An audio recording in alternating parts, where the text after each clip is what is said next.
Good afternoon, everybody, and thank you for joining us today. You know, I've traveled across western North Carolina almost every day over the last couple of weeks, and I'm going to continue traveling there this week. The devastation that I've witnessed is hard to describe. Homes and businesses flooded and destroyed, roads and bridges completely washed away. I've assured families and local officials on the ground that we will pursue all available assistance for the area's long-term recovery. And for the past 11 days, we've continued a massive, around-the-clock response to this unprecedented devastation brought to western North Carolina by Hurricane Helene. Thanks to the historic, highly coordinated effort among state, local, and federal partners and our volunteers, we've made significant progress. Power outages are now down under 81,000 from 1 million. Almost 700 drinking water systems in the disaster counties are back to normal, with more coming online each day.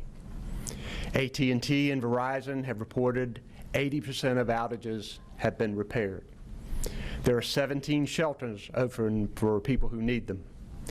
18 of the 29 school districts and counties affected by this disaster are back open, and we're in touch with local officials to support the reopening of the remaining 11 school districts.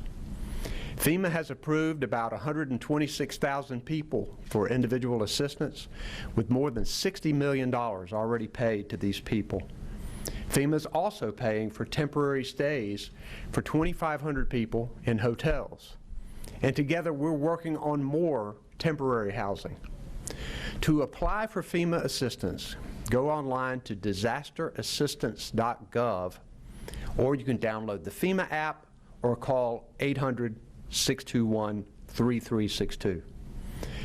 There is a lot more being done, but it's clear that we're still at the beginning of this recovery, and much more work remains ahead for western North Carolina to recover stronger than ever, and it will. I'm so grateful for the work of so many people to help our neighbors and begin to rebuild our communities. I want to extend my deepest condolences to those who've lost loved ones. I've seen firsthand the pain in the eyes of so many of you, but I've also seen determination at the same time. I've heard firsthand about amazing acts of courage and compassion, a firefighter pulling a woman out of a kitchen window as her house flooded, a rescue worker taking chemotherapy drugs on an ATV to a hard-to-reach home. Hurricane Helene was a powerful reminder of nature's might, but it also revealed the unbreakable spirit of our people. To all those who continue to work tirelessly, thank you. Your bravery and dedication show what being a community means. Today, response and recovery operations continue in full force in western North Carolina. We've had a constant search and rescue work and food and supply delivery in rugged terrain by local emergency responders, FEMA, the North Carolina National Guard, active duty military personnel from Fort Liberty and Fort Campbell, state emergency management, the Highway Patrol, and local law enforcement, the Department of Public Safety, the Department of Transportation, the Department of Health and Human Services, the Department of Environmental Quality, and other agencies, along with all of our volunteers, to ensure that aid reaches people as swiftly as possible. This is a true all-hands-on-deck moment. With this enormous effort underway, it's important to point out the onslaught of lies and misinformation that are impacting the people there on the ground. This misinformation is confusing to people trying to get help. It's demoralizing and dangerous for people working so hard to deliver that help. I strongly urge people to verify with respected news sources the information and the videos that have been sent to you. Ask questions. Don't hesitate to ask for assistance from FEMA or from state responders. On the other hand, many people are looking for ways to help. I appreciate the efforts of the legislature today to pass a bill to aid these communities. We've also activated the North Carolina Disaster Relief Fund, managed by the United Way of North Carolina. Donations to this fund go directly to organizations providing relief on the ground. For more information and to make a donation, visit nc.gov/donate. I'm heartened by the progress that's being made, but we know the road to a full recovery is long, and we must be committed to work together until Western North Carolina is fully restored. Today, I'm joined by Emergency Management Director Will Ray, FEMA Administrator Dan Criswell, Major General Todd Hunt, the Adjutant General of the North Carolina National Guard, Secretary of Health and Human Services Cody Kinsley, Secretary of the Department of Environmental Quality Mary Penny Kelly, the Secretary of the Department of Transportation Joey Hopkins, the Secretary of the Department of Public Safety Eddie Buffalo. Our American Sign Language interpreters are Nicole Fox and Brian Tipton, and behind the scenes our Spanish language interpreters are Jackie Mativier and Erica Kugler. We'll first hear from Emergency Management. Will?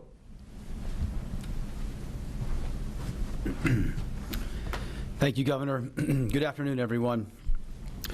The response and recovery operations across Western North Carolina continue in full force. This is a historic disaster, the magnitude of which we have never experienced before in our state. The road to recovery will be long, but North Carolinians are strong and resilient, and together we will recover from this disaster.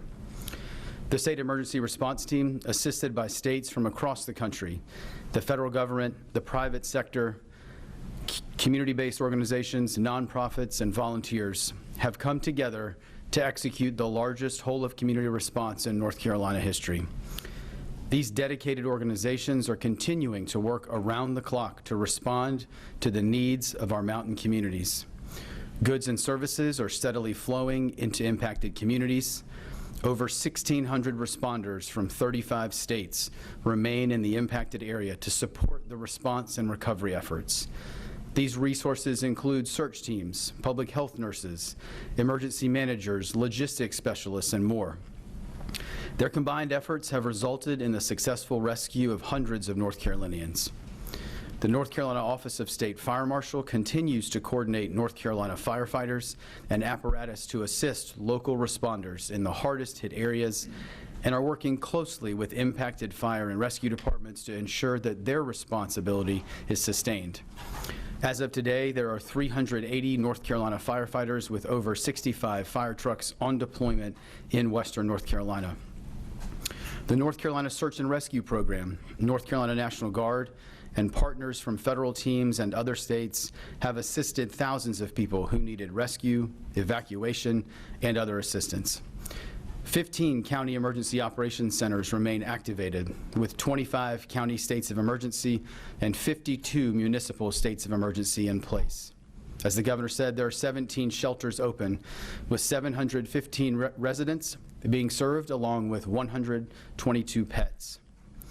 The Mass Feeding Task Force has 3 sites operational, continuing in Buncombe, McDowell, and Watauga counties, and continue to assist other feeding operations in concert with our local partners, including 45 mobile sites across 13 counties. There have been over 360,000 meals provided to impacted communities as of today. FEMA currently has over 900 personnel on the ground, setting up assistance centers and distributing information to impacted communities for financial support. These individuals can be identified by their FEMA logo apparel and federal government identification. There are disaster survivor assistance teams in Western North Carolina neighborhoods across 22 locations and 10 counties as of this morning. To date, there have been over 134,000 North Carolinians that have applied for FEMA individual assistance, with over $60 million approved for disbursement directly to those survivors. I want to thank FEMA for their commitment to ensuring that disaster survivors get expedient access to financial assistance for immediate needs. Additional programs are being stood up in rapid order to provide further assistance to impacted North Carolinians, to include transitional housing assistance and the direct housing program. Disaster recovery centers are being opened in the impacted communities for those needing assistance to receive information and to help facilitate applications. We will see disaster recovery centers open in Buncombe, McDowell, Caldwell, and Jackson counties this week. There will be additional sites announced as plans are being finalized in close coordination with our local partners. The North Carolina National Guard has deployed 3,500 total personnel, along with a force of 33 rotary wing aircraft and 1,300 vehicles. The mission continues to be rescue, route clearance, commodity distribution, and resupply to critical functions. There are roadways that remain closed largely due to the impacts from flooding. Railroad operators continue their damage assessments, and repairs have begun in many areas, with restoration of rail access coming back online in the next 2 weeks. There are 53 wastewater treatment plants in the affected area that are now operating under normal processes. 28 wastewater treatment facilities are partially operational, with some operating on backup power. I would especially like to say thank you to NC Waterworn, a collaborative of water treatment and public utilities specialists from across the state that have deployed to assist with bringing these critical infrastructure facilities back online quickly. There are areas in the mountains that are still experiencing cellular and data outages. Our telecommunications partners are reporting that they have successfully restored 80%, as the governor said, of these outages, and work continues around the clock. If you're in Western North Carolina and your cellular device isn't reconnecting to a network, as a reminder, please turn off your phone, turn it back on again to allow your phone to find a network if one is available in your area. The state's 911 centers are stabilizing, and those that need emergency assistance should continue to call 911. Please beware of temporary fiber lines while conducting cleanup operations. Finally, I want to personally thank the thousands of people that have converged on Western North Carolina to assist in this massive effort. We talk about the whole of community approach, and over the last 2 weeks, we have seen it put into action to support those in Western North Carolina. There are countless stories of the heroic efforts of communities and neighbors helping each other. Public sector, private sector, nonprofits and volunteer agencies, your dedication to help our fellow North Carolinians will never be forgotten. To those in Western North Carolina, we are here and we remain with you. Thank you, Governor. Thank you, Director Ray. We'll now hear from FEMA Administrator Deanne Criswell to share her an update. Thank you, Governor, and good afternoon, everybody. First, I would just like to express my appreciation for the amazing partnership that I've had with the Governor as we have been able to go out, talk to the people, as you heard, hear what their needs are, and ensure that we are moving our federal resources into the places that they are needed most. We will continue to support the Governor's priorities, as you heard from Director Ray, search and rescue operations, helping to get access to isolated communities, moving the resources from the pods to the people, and helping to restore the critical infrastructure. We have brought in thousands of federal personnel to support all of these different missions.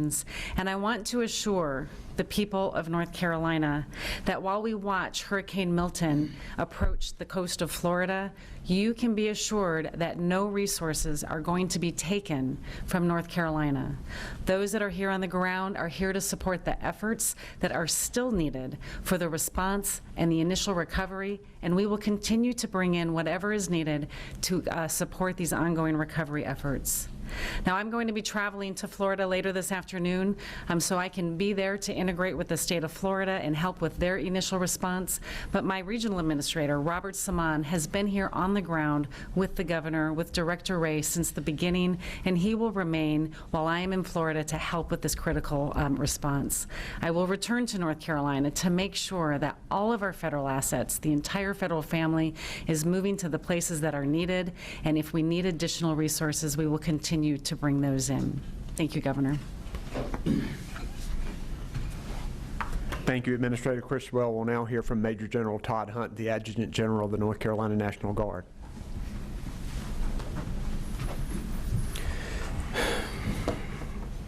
Thank you, Governor. And before I begin, I want to again thank the soldiers and airmen of the North Carolina National Guard and our active duty for their Herculean efforts as they provide relief to the citizens of Western North Carolina. I also like to emphasize that the North Carolina National Guard has been there before the storm. They were in Asheville the night of the storm and surrounding areas, and so we have always been there. Like was previously mentioned, the North Carolina National Guard and active duty combined have over 3,500 personnel in the area, almost a little over 1,200 vehicles that are working this area diligently. And as of today, we have delivered almost, or actually a little over 5,000 tons of commodities.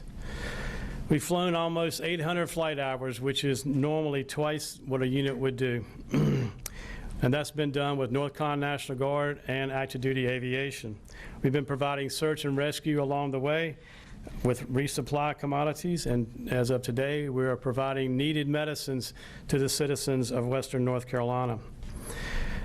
We have soldiers that are currently working their engineering units, and they're working with DOT to clear roads along the way and secondary roads, and we've also cleared over 1,000 obstacles as of today. We've integrated with the Highway Patrol to ensure roads remain open and not clogged so that commodities and emergency vehicles can make it to where they need to go, and making sure that all of our commodities are met. I would also like to thank the North Carolina Air National Guard as they continue to do resupply coordination and commodities with their C-17. On the first day, we delivered almost 100,000 pounds of water into the community. The National Guard and the active duty components that we have with us have touched every county in Western North Carolina. And we have liaison officers with Starlink and communication tools that can help with our emergency management partners as well. Again, we continue to provide search, rescue, relocation, commodity distribution, warehouse operations, support to engineering and DOT to clear some debris, and help with small, rapid road repairs. And of one note, the North Carolina National Guard, like all National Guard units, is a hometown-based force. It's the very foundation of our organization. And I'd like to give a short example of how that works. So we have Captain Pate.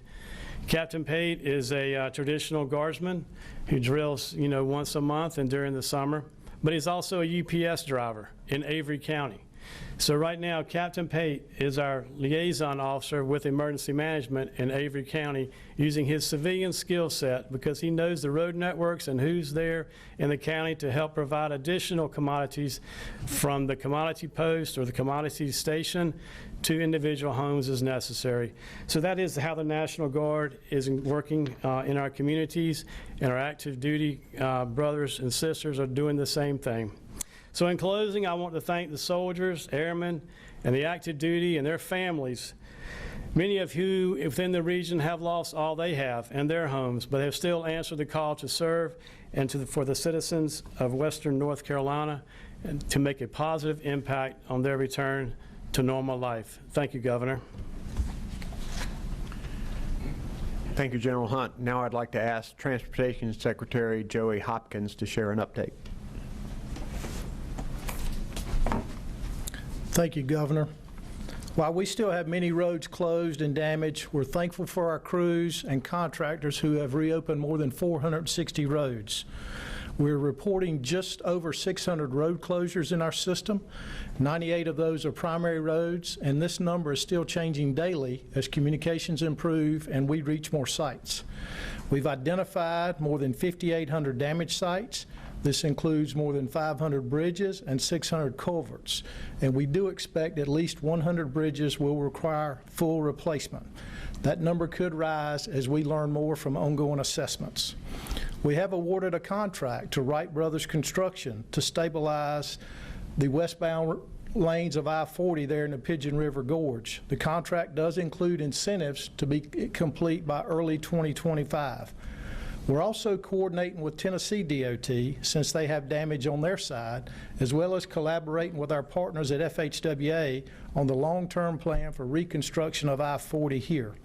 We plan to have that contract underway before the stabilization operation concludes. On the personnel front, we have more than 2,100 DOT employees responding to recovery efforts. This includes 1,700 working directly in Western North Carolina, and we have more than 1,100 pieces of heavy equipment, dump trucks, backhoes, loaders, and graders in the affected area. In addition to this, we have hundreds of contract employees, DOT crews from both Florida and Kentucky, the North Carolina National Guard, and the U.S. Army Forces assisting in our efforts. There are still areas in 10 counties that have limited access to the state highway system. This access may be by ATV or footbridge or even by National Guard vehicles, and we're working to provide improved access to these areas as fast as possible. Our crews and assistants continue to make steady progress. We have more than 2,300 debris sites on our state highways, and our cut and shove operations are complete or nearly complete in every county. Some locations are now transitioning to reconstruction, but progress does vary by county because of the amount of damage. We are now in the process of rotating our staff to provide relief for those initial response teams. Also, we're increasing crew transfers and adding support equipment as needed. I want to reiterate that non-essential traffic is hindering our efforts to get roads open back up. Crews are having to stop work to allow traffic to pass through damaged areas. To help us get roads cleared and open as fast as possible, we again ask that traffic use alternative routes. They stay outside of the impacted areas to get through Western North Carolina. We do have some truckers using roads that were not designed or even constructed to handle truck traffic. And because of this, we have had to close some roads or even restrict access on some routes in Western North Carolina to prevent trucks from getting stuck in tight turns. To emphasize this, we've done a number of alerts through social media, through our website, drivenc.com, through cell phone alerts, and other ways to get this word out. On the DMV side, we have 6 driver's license offices in Western North Carolina that are still closed, and 2 license plate agency offices that are closed. Some of our driver's license offices are not able to do road tests at this time, and I recommend that you call or check before you go if you need those services.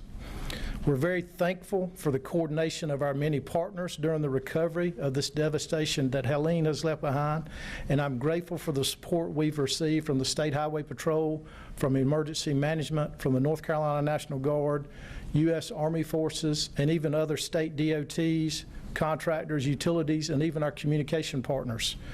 Also, we've had numerous private companies and even countless volunteers step up to clear highways and even repair roads in some communities.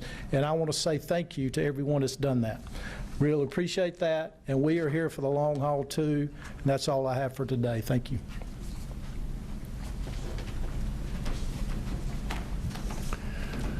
Thank you very much, Secretary Hopkins. Also want to recognize we also have the commander of the North Carolina Highway Patrol here with us. We'll now hear from the Secretary of the Department of Health and Human Services, Cody Kensley.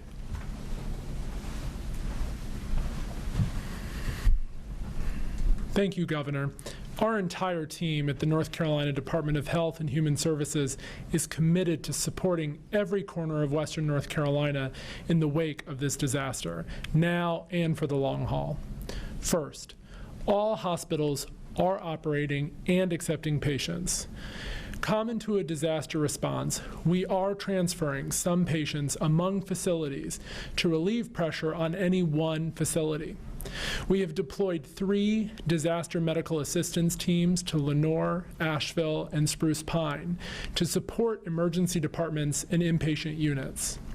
Additionally, we have established 2 field hospitals, one in Mills River and Hickory.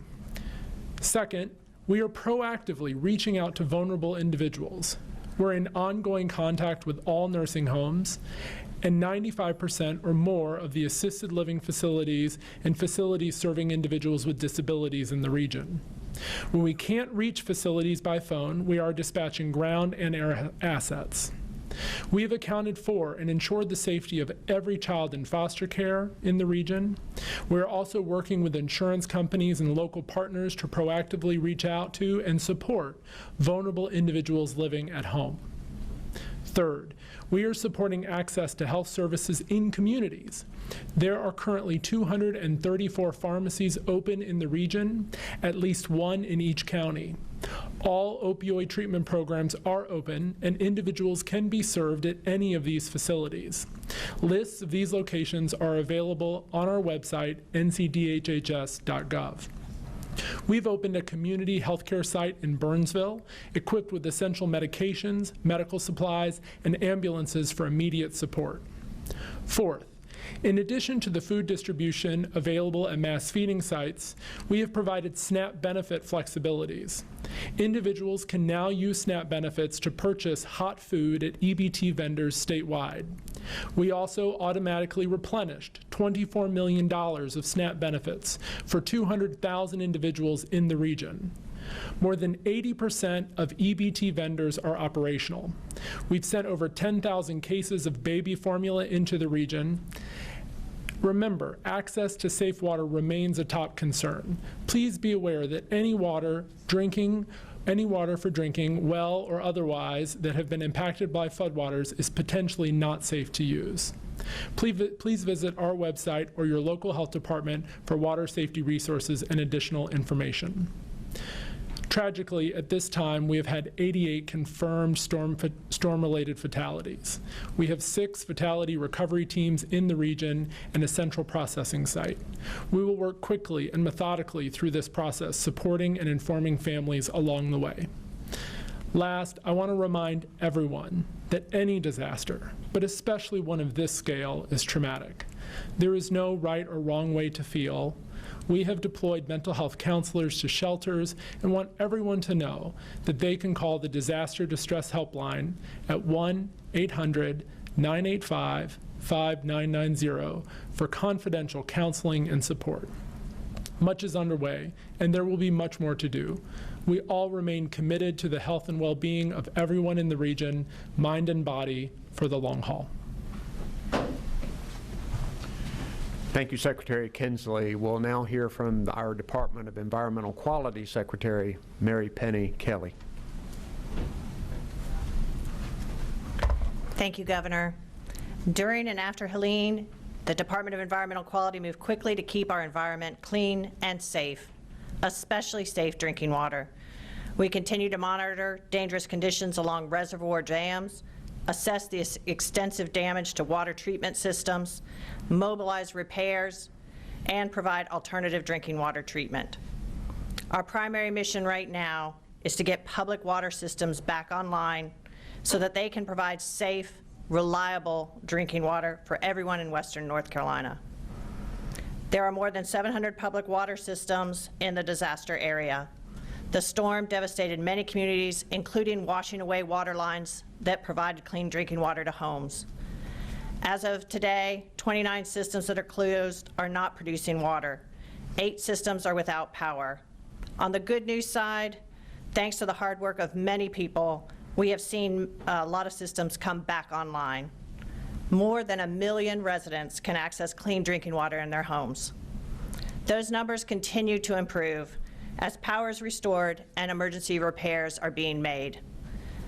Our staff are talking directly to local officials and system operators to understand what they need and provide technical assistance. We're coordinating additional lab capacities so that as systems get back online, they can sample and lift their boil water advisories and get safe drinking water to residents as quickly as possible. We are also looking ahead at how we can assist water and wastewater systems with any gaps in their funding needs. For updates on water system status, visit our website Storm Dashboard or the mobile app unit that was built and launched last week. On the sanitation side, there are more than 200 water systems total. 20 treatment plants are closed due to significant damage, and 28 systems have no power. The good news, right now, 18 of the 25 major wastewater facilities and a number of small systems remain operational. We are working with our partners here at the Emergency Operations Center, including EPA, FEMA, and the Army Corps of Engineers to identify and visit sites that are unaccounted for. Whether that's a water plant, a wastewater plant, or an industrial facility, we will perform assessments of those that are offline to address impacts caused by the storm. This is an all-hands-on-deck effort. We are also working to approve and coordinate disaster debris sites and landfill capacity so cleanup efforts can move quickly and responsibly. I want to thank the DEQ staff who have been working in the field and with our partners here at the Emergency Operations Center since the activation nearly 2 weeks ago in working on monitoring dams, assessing the infrastructure during the storm, and supporting the response since. We know there is a tremendous amount of work to do. DEQ will be here to assist and support our communities for as long as it takes as they recover and rebuild. Thank you. Thank you, Secretary Kelly. We also have our Secretary of Department of Adult Correction, Todd Ishii, with us. We'll now take questions from media in the room. If you would approach the mic over there to the right if you have a question.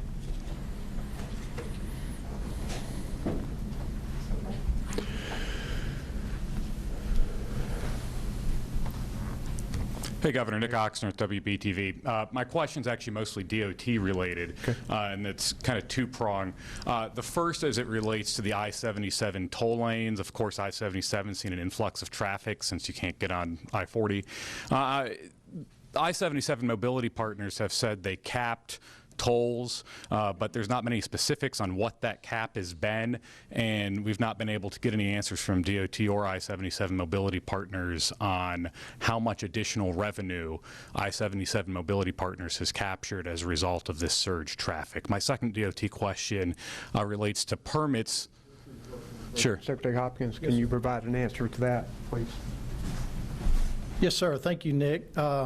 We started getting some emails, I say on Tuesday of last week, if I remember correctly, about people using the managed lanes on I-77 North, about toll rates being much higher than previously. And interesting enough, when we first started looking at it, the volumes weren't any higher than pre-storm, and it's still that way now. But once you drill down into it a little bit further, the volumes on the managed lane are much higher than pre-storm, but not overall volume. So our Turnpike Authority has worked with Mobility Partners to cap that maximum rate. The way the algorithms are written for the managed lanes, the rate goes up when the volume goes up. And so we've worked with them to cap those rates at pre-storm max, and also to waive the 45-mile-an-hour minimum requirement on managed lanes. And so they have implemented that. I don't have the numbers as far as revenue, but happy to help you work with Mobility Partners to get that at some point in the future. My second DOT question, if you don't mind, is as it relates, my understanding is that there were trucks staged in Hickory and elsewhere from the National Guard to respond to the disaster area in the western part of the state that had to sit there over the weekend because DOT implemented a permit requirement for all these trucks after an incident. And it took until Monday to start issuing those permits. So wondering if you can shed some light on why there was a delay and whether or not those trucks have now been deployed and you got that permit issue resolved. Yeah, I can't speak to the specifics of that, but I will respond to the requirement of a permit for these. Anytime you're moving an oversized or overweight vehicle, we do have permit requirements for safety reasons, and we have a dedicated staff that just deal with permits all across the state, whether you're an overweight vehicle or oversized. So we don't want to put a heavier piece of equipment on a bridge that can't handle that weight, or a taller piece of equipment under a bridge that's not tall enough. So we did have some backlog over the weekend, and it was taking as much as 16 hours to issue permits. Now it's taking less than an hour anytime we get a permit request in from those offices. Thank you. Maggie Newland, CBS 17. One of the main concerns we've heard from, especially these smaller communities, is the lack of communication, both immediately after the storm and continuing. Did any of these counties have satellite phones already in place? And if so, or if not, what will be done in the future to ensure that communication isn't a problem going forward? The lack of communication because of the almost complete destruction of the infrastructure for cell phones was a huge problem for the get-go. People couldn't communicate with each other. Local officials couldn't communicate with each other.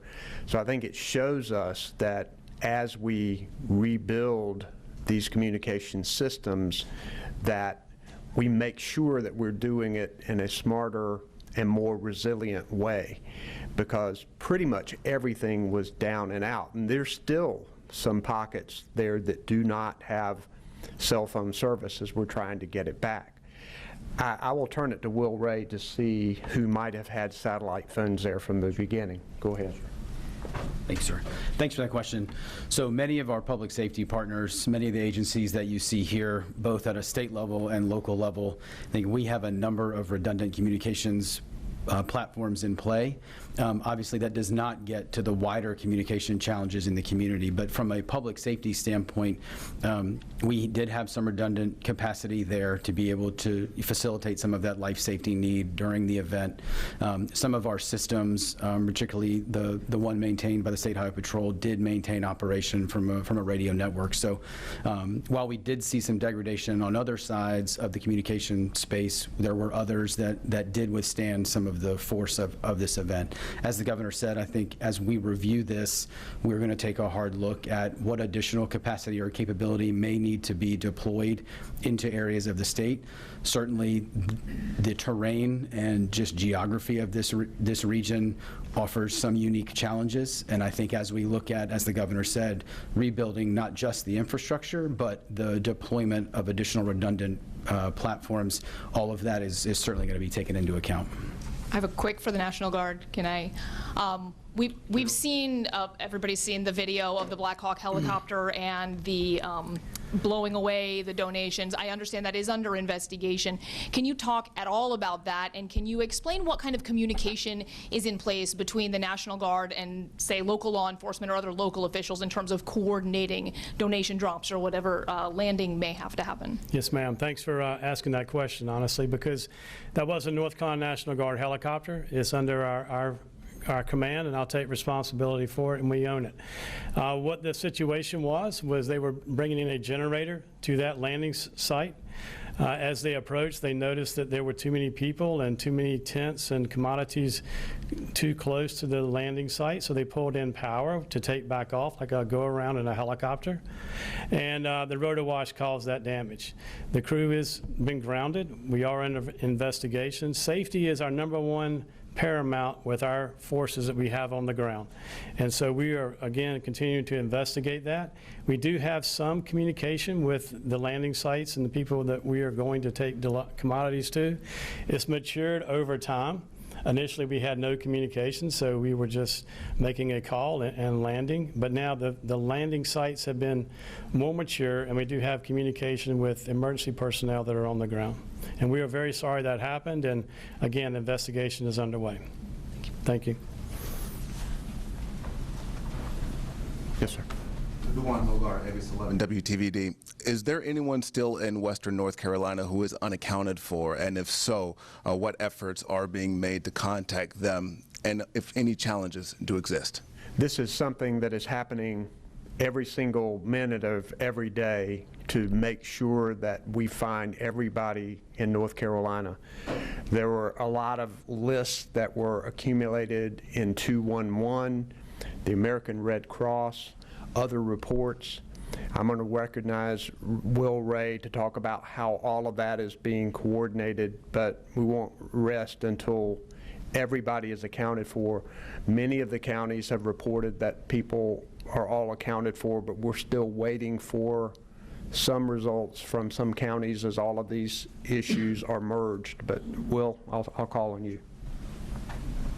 Thanks for that question. I think, as the governor said, the reason our first operational priority remains search and rescue is for that reason. I think all the agencies you see here, the agencies that are operating in the EOC and down forward deployed in the field, we are still committed to finding all North Carolinians.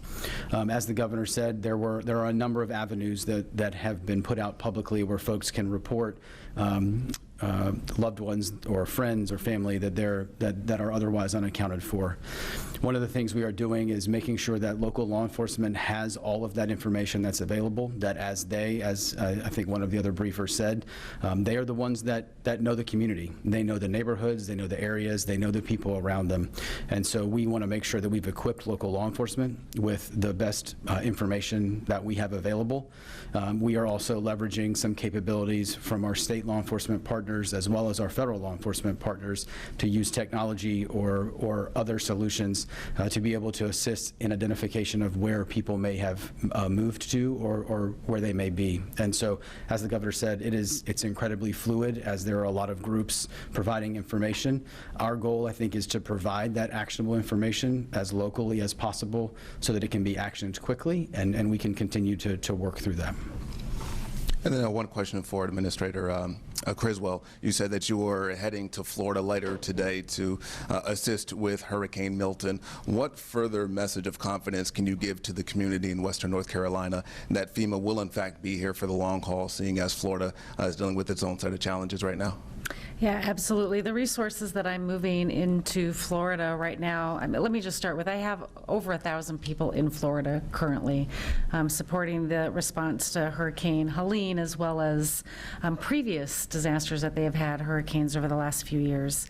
We've moved additional search and rescue personnel that did not impact the ability to support what Director Ray is continuing to do. And we've moved in other resources that weren't engaged. And so, again, we are not moving resources that are actively engaged in the priorities that the governor has set here in North Carolina. We are moving resources, especially as they've been released from places like South Carolina, Georgia, or Tennessee, where we had them initially. And as those situations stabilize, we're able to reassign or move those resources into other areas. But we also, again, this is the federal family. We can draw from all of them, from across the federal government, from across the United States to move into Florida. And so I can guarantee that we have enough staff to support the immediate response needs that are going to be needed for Hurricane Milton, as well as continue the efforts that we are providing here in North Carolina. Thank you. Adam. Real quick follow-up to the last first question. How many people are missing right now that you know of? Well, I'm going to turn that over to you. So we're certainly happy to follow up with you offline. I don't have the current number in front of me. Again, as I said, I think this is part of one of the challenges is there are, I think, multiple different data sets out there. Again, we're trying to make sure we provide that information as quickly as possible to those local law enforcement agencies, working with our chiefs and our sheriffs to adjudicate that quickly, to be able to give families that are waiting some comfort or some sort of resolution of the matter. And so I can certainly follow up with you offline on kind of what estimates look like. But again, right now, I think the big thing is this team here, the team operating in there and forward, are committed to continuing that work to support operations in Western North Carolina. Thanks. And then there's a lot of frustration right now about people thinking they're not seeing government out in Western North Carolina, thinking they're not seeing National Guard or FEMA or whoever. Could you guys maybe walk me through some of the cadence of how you're getting into these more rural communities, maybe how often you're there, what the supply, I know it's going to be different on every instance, but just sort of walk me through what that looks like. Yeah, I'm going to turn that over to Will in a minute, but I'll tell you this was an unprecedented disaster over a very wide area in very rugged terrain with very many different places that are very hard to get to. I understand people's frustration and have talked to many people in Western North Carolina myself. I will tell you this, we want to go where anybody needs help. So if someone has reported to you that they haven't gotten help, let us know and we will get there immediately. Because the issue is that the National Guard, FEMA, local responders, state responders are all throughout the community. And I'll turn it over to Will to tell you a little bit about the cadence of what happens. Thank you, sir. So thanks for the question. And I think one of the things, the reason we've covered some of the material that we've covered in some of the briefing points is so folks understand the number of personnel from state agencies that are in the area of impact. Right now, there's 33 counties that are in our western region. 27 of them are in the declared area for this event. So the elevation and the geographic span square miles that covers is significant. But we can go down the line here and talk about the hundreds or thousands in some cases of personnel that are operating in that area. And again, we can certainly drill down into those details, into who's where. But I think one thing the governor said is important. I think we are here to support the needs of our local communities, period. And we use liaisons that are embedded with them from a lot of different agencies to determine what that demand signal is and what these community needs are to be able to get whatever the resource is into that region. And so you have liaison officers from many of the agencies you see here and some agencies you don't up here that are in those EOCs, that are in those counties today, trying to make sure that those agencies working tirelessly locally have what they need. So again, happy to follow up with the full scope of specifics of number of agency, number of personnel, and where, but between personnel, between teams from out of state, between the hundreds of thousands of pounds that you've heard about of commodities and equipment moved in, I think, again, we are surging support into Western North Carolina. But I think here's the other thing. I think one of the important things about this event is what is often overlooked. The fact that there are churches and groups in those communities right now doing incredible work, taking care of the needs of the community. Those are groups that we can come alongside and support. These are groups that that local governments can come alongside and support. And so I think, again, it's a term we use of whole of community, but I think this truly is an example of it. To respond effectively to an event of this magnitude and scope, it truly is going to take that partnership. It's not a public sector function alone. It's private sector, nonprofits, volunteer agencies, churches, other houses of worship. It takes neighbors helping each other, and I think that, to me, is one of the takeaways from this event. That's what we've tried to reinforce to our team, is what you have seen publicly is communities taking care of each other and meeting the needs, and our job is to support that work. And then one more for Secretary Kelly. How many industrial sites have you guys not been to yet? So there are several that we haven't been to yet. We are deploying into the field when the roads are cleared and we're able to get out there. We're starting to make those assessments. We're doing deeper assessments. Our priority has been water and wastewater. So as we're getting requests in from industrial sites, we are responding to those and seeing where their wastewater would normally go. If they need an alternative, we're tasking that out as well. Thanks. Online? Yes, question from someone calling in. Brian Anderson with the Anderson Alerts. Go ahead, Brian. Hey, can you guys hear me okay? Yep, we can. Perfect. Thank you so much. I've been under the weather, so I appreciate y'all fielding questions remotely for us. I know everyone standing up there cares deeply about the people impacted by this hurricane, and there's obviously a Herculean effort on the ground right now. But I just heard a great deal of frustration from folks who felt abandoned in the first days of this tragedy and 12 days later are still concerned about people unaccounted for. I know a couple other folks had asked a similar question, so I'm just hoping maybe you can share some light onto it. Could you just share how many people are still unaccounted for, how many North Carolinians are dead, and how many of these deaths were weather-related versus ones due to a lack of food or water or other necessities? And I know someone had said there's an effort to share that information with local law enforcement, so I'm just hoping someone might be able to share that publicly here today as well. There are 88 people in North Carolina who are confirmed deceased at this time. Secretary Kinsley has made a report. I'm going to let you give that report again, if you can, right now on that issue. Thanks, Brian. As of right now, there are 88 storm-related fatalities in North Carolina. We have 6 fatality teams that are out systematically going through the region to identify remains and to process them. We will always prioritize identification and quick communication with family members, and we'll continue to update that number every day. And there are, as we said earlier, there are many lists that have been accumulated of people reporting people that they couldn't get in touch with. The biggest issue we have now is that most of those people have now gotten in touch with people who made the report, yet we had not been able to close the loop on that to be able to make sure that everything is in place.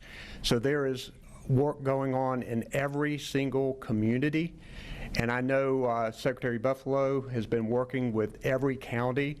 Many counties have reported none unaccounted for. I think that number is going to be very low, but we're hesitant to give you a number right now regarding that because most of that is still in the works.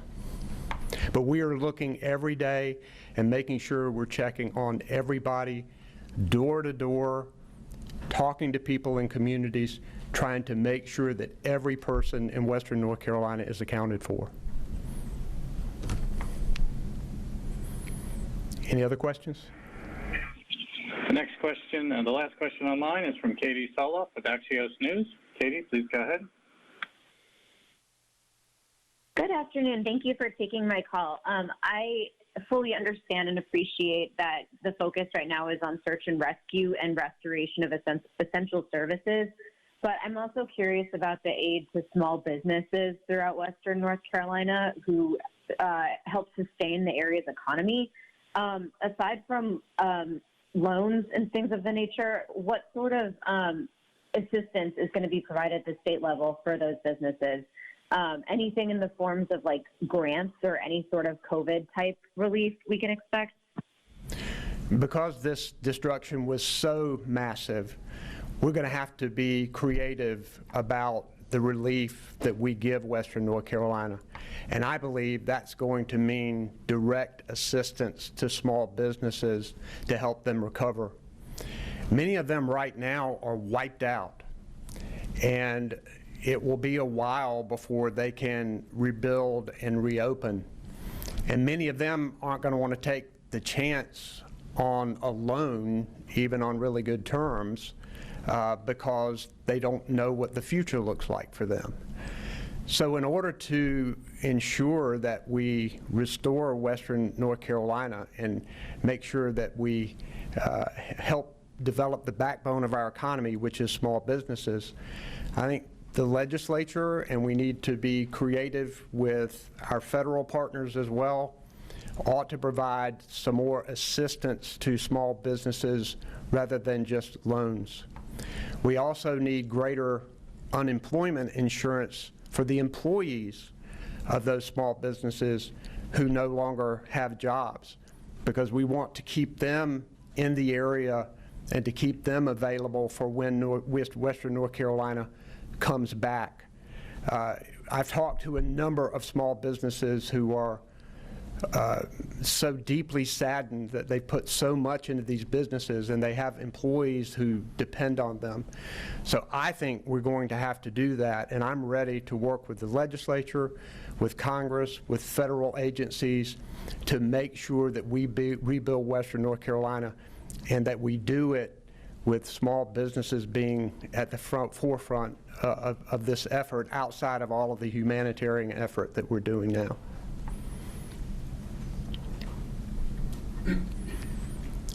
Okay, that's the end of the questions. Thank you very much.